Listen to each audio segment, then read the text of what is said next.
But I would like a bit of a recap from you sir, from your eyes. जिन लोगों को 1971 war के बारे में नहीं पता, थोड़ा सा ब्रीफ में समझा दीजिए, और उसके बाद long term legacy of that war ये भी जानना चाहूँगा. कितने ऐसे ऑपरेशंस हैं दुनिया के अंदर जहाँ पे कंट्री को एक अलग नक्शा दिया गया है ना, एंड आपने एक लड़ाई लड़ी और वो गोली की स्पीड से ख़त्म हो गया, ठीक है, दिनों के अंदर. एंड आपको ताज्जुब होगा जानकर के जो पूरा ऑपरेशन प्लान है, एक टिश्यू पेपर होता है, उतने से पेपर पे बैठ करके अपना बना दिया था सर मानिक शाह ने, और ये पकड़ा दिया था कि this is the operation plan. ठीक है, बताया गया था कि भैया लड़ाई करनी है और ये इस तरह की चीज़ें हो रही है, रेफ्यूजी प्रॉब्लम, डेमोग्राफी चेंज हो रही है, बहुत सारे कारण थे, हमारे अपने रिसोर्सेज ड्रेन आउट हो रहे थे कि ये करना है. बट उस समय मना करा मिलिट्री कमांडर ने, है ना, कि ये सही समय नहीं है. क्यों? मानसून ज़्यादा है, बारिशें बहुत ज़्यादा हो रही हैं, लाइन ऑफ कम्युनिकेशन है ही नहीं वहाँ पे, ना रोड के लिहाज से और ना कम्युनिकेशन के हिसाब से. हमारे पास में उतना एमिनेशन, उतने हथियार नहीं है, टाइम लगेगा सब चीज़ें गैदर करने में, और मानसून में बहुत ज़्यादा दिक्कत आएगी और हम ये पक्का लड़ाई सक्सेसफुली अंजाम नहीं दे सकते हैं. लोगों को रेजिस्टेंस भी था कि अभी कर दो, लेकिन मना किया गया कि नहीं, ये सही समय नहीं है.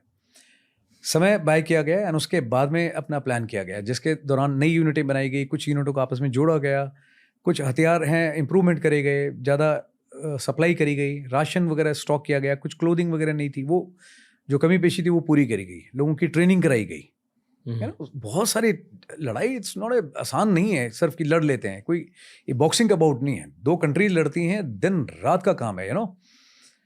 बहुत सारा काम हुआ उसके बाद में, एंड महीनों लग गए, एंड जब सही समय आया तब बताया गया कि अब भैया हम बिगुल बजाएंगे.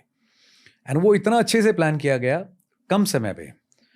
क्लैरिटी ऑफ डिसीजन आप देखिए, हर एक ऑपरेशन में कोई भी हो, चाहे वो एक टैक्टिकल ऑपरेशन हो या अपना स्ट्रैटेजिक लेवल पे हो, अगर एक अच्छा हुक्म आपने दिया है, ठीक है, तो मजबूती से ग्राउंड पे काम होगा. अच्छा प्लान बनाया गया, प्लान का एग्जीक्यूशन गोली की स्पीड से किया गया, एक तरफा नहीं, दो तरफा नहीं, 3 डायरेक्शन से हमला किया गया. आर्मी, एयरफोर्स, नेवी, तीनों ने मजबूती से मिलकर के जो जॉइंट ऑपरेशंस बोलते हैं, साइनर्जी बोलते हैं, ठीक है, फैंसी वर्ड्स नहीं है, ग्राउंड पे करके दिखाया उस जमाने में जब इतने इक्विपमेंट नहीं थी, इतनी इन्फॉर्मेशन नहीं थी, बट फिर भी तीनों फोर्सेस ने मिलकर गजब का काम किया, है ना, कि कट ऑफ कर देना, चाहे सप्लाई हो, री इन्फोर्समेंट हो, ना कराची से आएगी, ना हवा के रास्ते से आएगी, और ना ज़मीन के रास्ते से आएगी. और जब आप किसी पे 3 तरफा हमला करते हो और वो भी गोली की स्पीड से करते हो, उसमें अनकन्वेंशनल, कन्वेंशनल दोनों तरीके से करते हो, तो समझ से बाहर हो जाता है कि हो क्या रहा है हमारे साथ में, you know. And see the end result.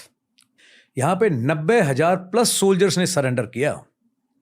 90,000 कितने जीरो होते हैं आप पूछो लोगों से, खड़े करके आप एक बार ग्राउंड में, खाली ग्राउंड पे खड़े करके देखिए 90,000 लोग कितने लगते हैं, वो कैसे दिखाई देती है नफरी. और इतने लोगों के घुटने टिकवा देना, आई थिंक ये बहुत बड़ा है अपने आप में मोटिवेशन इस तक का सीन. 90,000 लोगों को सरेंडर करा देना विलिंगली कि यस टेक दिए, और एक अलग नक्शा बना करके एक देश ही नया बना देना, बहुत बड़ी काबिल तारीफ है चीज़. ठीक है, हमारी खुद की यूनिट थी 71 में, हमारे भी उस समय सीओ थे general Venugopal, that time lieutenant colonel Janu Venugopal, god bless his soul. And जब रिकॉर्ड पढ़ते हैं 71 की लड़ाई का कि यूनिट में कि ये लिखा है, ऐसे ऐसे हुआ था, है ना, बैटल ऑनर, थिएटर ऑनर हमारी यूनिट को मिला, बैटल ऑफ दर्शना. एंड जब उसकी स्टोरी पढ़ते हैं कि भाई एक पतिराम गुरुंग थे, उन्होंने ये किया, एक एलएमजी लेके यहाँ चले गए थे, वो चले गए थे. It is a great motivation. जब आते हैं यूनिट में तो पढ़ाया जाता है एक एक चीज़ कि आपको पता होना चाहिए कौन सा ऑपरेशन था, ये किसकी फ़ोटो है, उनको क्या अवार्ड मिला है, कहाँ पे मिला है. जब तक आपको पूरी चीज़ें कि एक ट्रॉफी, ये वो पूरा वॉर हिस्ट्री नहीं है, आप मैस में नहीं जाएंगे. सो जो लोग 3 घंटे की मूवी के हिसाब से जाते हैं और वहाँ पे बोलते हैं एक्टर ने बड़ा अच्छा काम किया है, मैं कहता हूँ ये तो बहुत बड़ा, I think Vicky Kaushal is playing the role जी.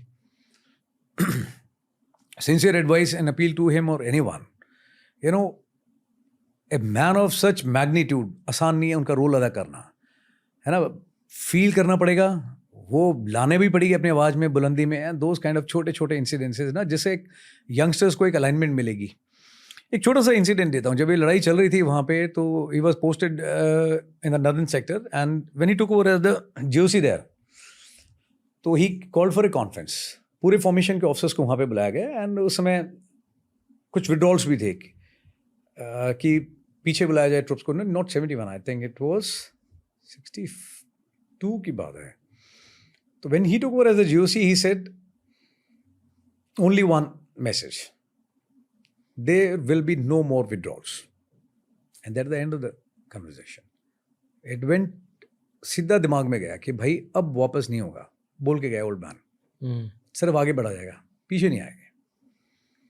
तो उनका जो रोल अदा करना है ना यार, बहुत शिद्दत का काम है, बिग चैलेंज। सिर्फ किताबें पढ़ने से नहीं होगा। उनके कुछ एक मैसेजेस हैं, एक उनकी सेंस ऑफ ह्यूमर बहुत अच्छी थी, साफ बात करते थे, ठीक है, विजन बहुत अच्छी थी। काफ़ी होमवर्क चाहिए उस रोल में जान डालने के लिए। आप अपने कश्मीर टेन्योर को किस नज़रिए से देखते हैं आप? अच्छा था यार, लर्निंग पर्सपेक्टिव से देखता हूँ कि Learning जहाँ गया, लर्निंग पर्सपेक्टिव, जहाँ गया कुछ सीखने को मिला। ये सीखने को मिला कि भाई नई जगह के ऊपर जब जाते हो तो सारी जगह एक जैसी नहीं होती।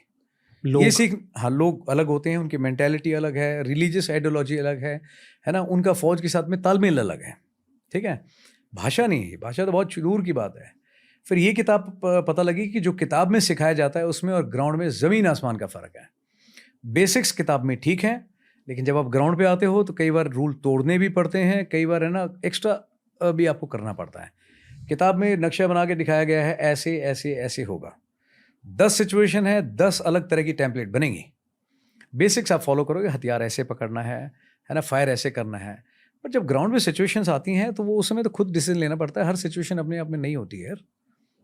कई बार बिना गोली फायर करे भी काम चल जाता है ना, कई बार एमिनिशन भी कम पड़ जाता है, ठीक है। कई बार है ना, आप सोचते हो कि मैं ऐसे हैंडल करूंगा, बट सिचुएशन खराब हो जाती है।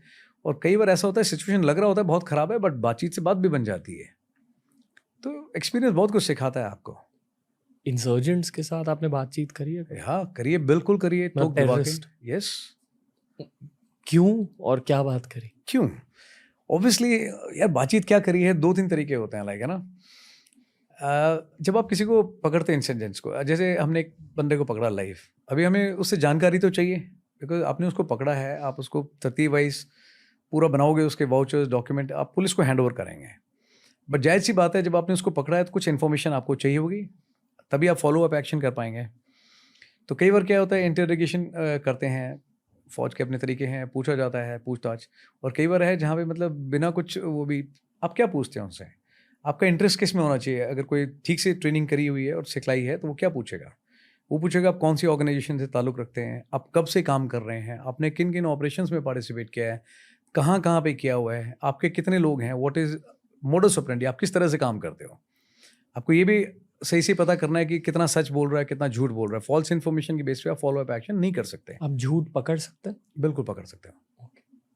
मैन मैनेजमेंट बड़ा आसान सा काम है। मैं वही बोलता हूँ ना, सच और झूठ आपके आंख में, आपकी ज़बान पे, आपकी बॉडी लैंग्वेज में और आपके चेहरे में, एक्सप्रेशन में बिल्कुल साफ साफ दिखाई देता है। सच बोलने में जोर नहीं लगता और झूठ छुपाने के लिए बहुत ताकत लगती है, ठीक है। आंखों से आप है ना सच बोलने की प्रेटेंड कर रहे हो कि मैं तो बिल्कुल सच बोल रहा हूँ, बट ज़बान साथ नहीं देगी। ज़बान मजबूत रखिए तो आंख पक्का नीचे, दाएं बाएं, ऊपर नीचे जाएगी। इसमें जोर नहीं लगता है, इसमें कोई स्पेशल ट्रेनिंग नहीं चाहिए। ग्राउंड पे अगर आपका तजुर्बा ठीक है, आप डेफिनेटली उस चीज़ को पकड़ लोगे, ठीक है। मैंने तो कई बार ऐसा भी देखा है जहाँ पे कोई इंटरोगेशन मार पिटाई ज़रूरत ही नहीं है।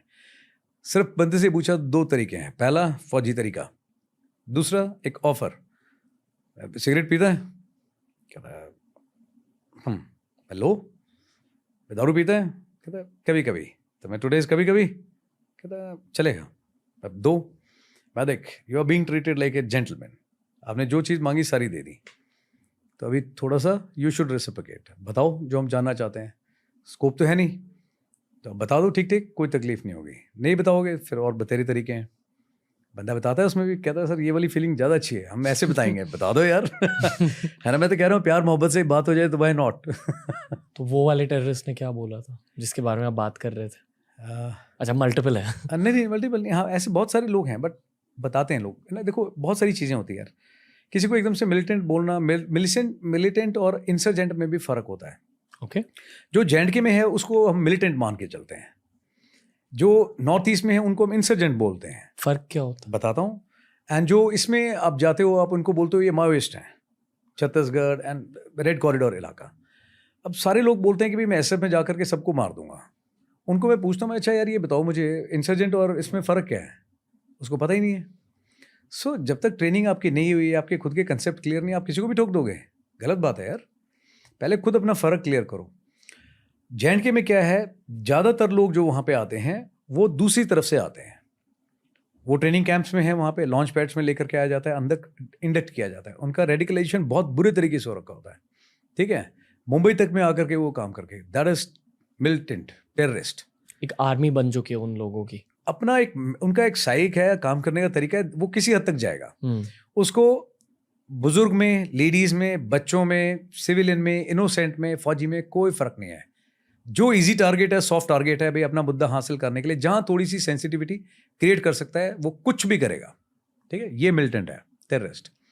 नॉर्थ ईस्ट के अंदर इंसर्जेंट है, जैसे मैंने पहले बताया था, वहाँ के लोग हैं वो इंसर्जेंट, उनको टर्म दी जाती है। इंसर्जेंट वो लोग हैं जो हमारे ही अपने हैं, हमारी ज़मीन से निकले हुए लोग हैं, बट लैक ऑफ अवेयरनेस है, किसी ने मिसगाइड किया हुआ है, यंगस्टर्स है, उसको पता नहीं है, बट अपने ही लोग हैं।